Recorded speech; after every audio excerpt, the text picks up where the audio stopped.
The common wisdom when it comes to marriage these days is if it's really unhappy, well, then you need to move on. You need to expand your horizons and perhaps leave that and find someone else. A conscious uncoupling, as we have heard certain famous people call it. Is that truly the best advice? Welcome to the Tomorrow's World Webcast. My name is Wallace Smith, and I have actually here an article from Intellectual Takeout. I like what they post every once in a while. It's a little bit interesting, not always accurate, but still a little interesting. And actually, it's reporting here on a study done by the Marriage Foundation. It's an article by Annie Helmquist from February 14th, 2017.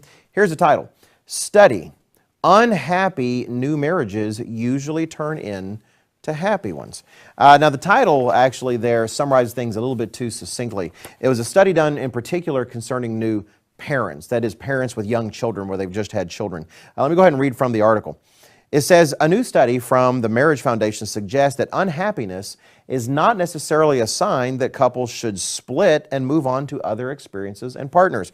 Instead, new parents who stick it out and weather the storm overwhelmingly report being in a happy marriage a decade later. That is the same marriage, not they report suddenly they found a new marriage that was happy.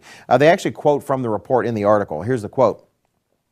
Our analysis of data from 10,000 parents with newborn children in the Millennium Cohort Study finds that only 5% of new parents were initially unhappy with their relationship. Of this small minority, 30% split up within 10 years. But of those who stayed together, 2/3 reported that they were now happy, and only 7% still unhappy. This means that among all parents, just 1 in 400 start off unhappy, stay together, and are still unhappy 10 years later. I thought that was a very interesting finding. The author of the article adds her own little summary. She says, is it possible that the overemphasis on present happiness might actually be hindering our greater long-term fulfillment?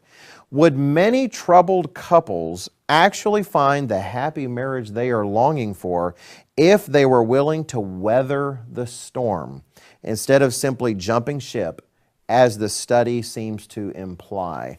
I would definitely concur with that. Now, we do know there are extreme and even dangerous circumstances in some marriages.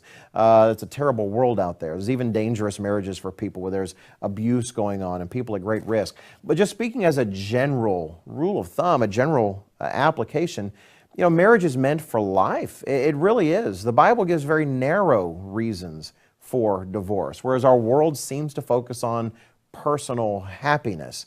Should we divorce just because we are unhappy?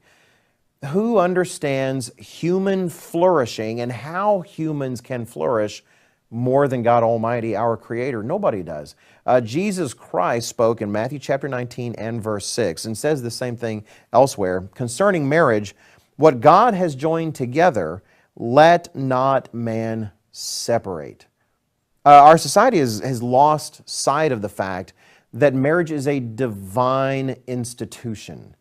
It is something not just that man came up with, but that God Himself came up with, our Creator, who loves us and cares for us and has designed it to teach us spiritual lessons, but for our own flourishing as well, for human flourishing. We are dismantling all of that. We no longer see marriage as a divine institution, and the effects are being felt in our society. You really tear down marriage, you tear down family, and then you tear down civilization, because marriage and family are the building blocks of civilization.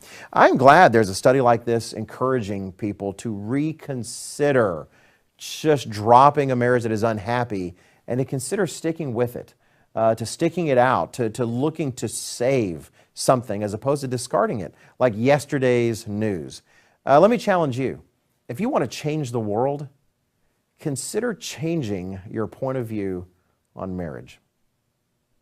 Thanks for watching. Please check out everything we have available at tomorrowsworld.org.